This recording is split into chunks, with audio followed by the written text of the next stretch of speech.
Time 9 news Telangana ప్రజల సొమ్ము కేసీఆర్ కుటుంబం దోచుకుంటుందని ప్రధాని మోదీ సంచలన వ్యాఖ్యలు చేశారు. నిజామాబాద్లో ఇందూరు జనగర్జన సభకు ప్రధాని మోదీ హాజరయ్యారు. ఎంతో మంది బలిదానాలతో తెలంగాణ సాకారమైందని, కానీ తెలంగాణ ప్రతిఫలాన్ని ఒక్క కేసీఆర్ కుటుంబమే అనుభవిస్తోందన్నారు. జీహెచ్ఎంసీ ఎన్నికల తర్వాత సీఎం కేసీఆర్ ఢిల్లీకి వచ్చి నన్ను కలిశారని, తాను ఎన్డీఏ కూటమిలో చేరతానని కేసీఆర్ అడిగారని ప్రధాని మోదీ అన్నారు.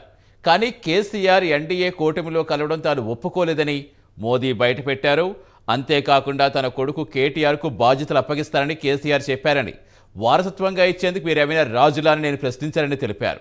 ప్రజలు ఆశీర్వదించిన వారే రాజులవుతారని తాను చెప్పారన్నారు. దీంతో అప్పటి నుంచి కేసీఆర్ తనను కలవలేదని మోదీ చెప్పారు. चुनाव के बाद ये भी तारीख चेक कर ले मीडिया वाले, वो दिल्ली मुझे मिलने आए, बहुत बढ़िया मुझे शाल उड़ाई, बहुत मुझे आदर किया और इतना प्यार दिखाया, ये केसीआर के कैरेक्टर में ही नहीं है. और फिर मुझे कहने लगे कि आपके नेतृत्व में देश प्रगति कर रहा है, हम भी एनडीए का हिस्सा बनना चाहते हैं, आप हमें एनडीए में शामिल कर दीजिए. मैंने कहा आगे क्या? बोले हैदराबाद में म्युनिसिपल कॉरपोरेशन में हमारी मदद कर दीजिए. मैंने केसीआर को कहा आपके कारनामे ऐसे हैं, मोदी आपके साथ जुड़ नहीं सकता है. हैदराबाद में हमें विपक्ष में बैठना पड़ेगा तो बैठेंगे. केसीआर की सरकार हमारे कार्यकर्ताओं पर जुल्म करेगी तो जुल्म सहेंगे, लेकिन हम तेलंगाना की जनता से दगा नहीं कर सकते हैं. भले तेलंगाना की जनता ने हैदराबाद में हमें पूर्ण बहुमत दे दिया, लेकिन 48 सीट भी तेलंगाना का भाग्य बदलने की शुरुआत है. और मैंने उनसे हर प्रकार से मदद करने का इनकार कर दिया. उनको एनडीए में एंट्री देने से इनकार कर दिया. उसके बाद उनका दिमाग फटका. फिर तो वो भांति भांति से दूर भागने रहे. मैं भ्रष्टाचार के सवाल पूछने लगा, फिर एक बार दोबारा आए. वो मुझे कह रहे हैं कि मोदी जी मैंने बहुत काम कर लिया,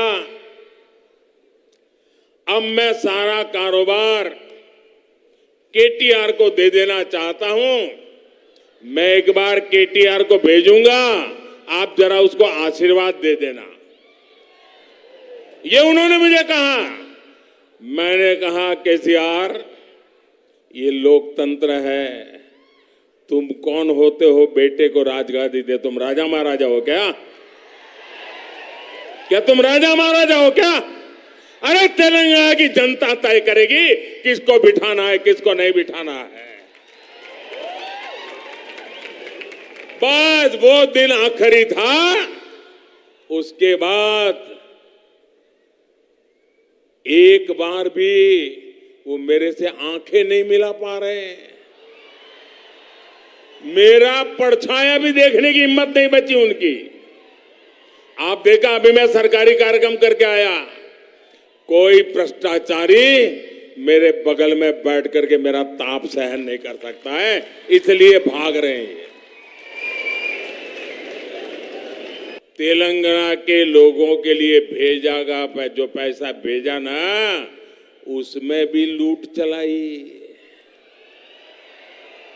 लूट सके तो लूट, यही उनका मंत्र है.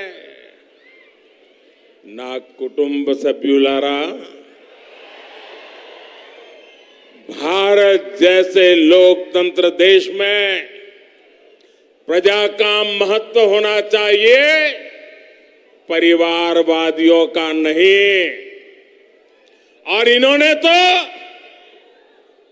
लोकतंत्र को लूट तंत्र बना दिया है, प्रजातंत्र को परिवार तंत्र बना दिया है।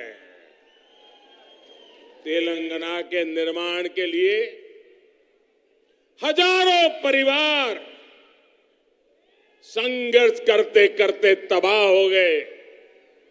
अनेकों नौजवानों ने बलिदान दिया, माताएं बहनों ने मुसीबतें झेली, लेकिन एक परिवार ने सब कुछ कब्जा कर लिया और उन परिवारों को कोई पूछने वाला नहीं है। तेलंगाना में बस एक ही परिवार ने यहां के लाखों परिवारों के सपनों पर कब्जा कर लिया है। वर्तमान तेलंगाना में या तो केसीआर खुद है, या उनके बेटे हैं, या उनकी बेटी है, या उनके भतीजे हैं, या उनके भांजे हैं, या चाहे उनके ससुराल वाले हैं। कोई बचा ही नहीं है, बस यही काम, लूटो।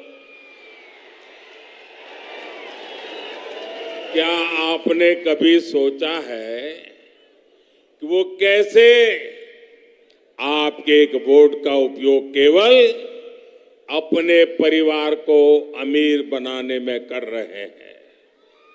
इन लोगों ने तेलंगाना में भाई भतीजावाद और भ्रष्टाचार को बढ़ावा दिया है।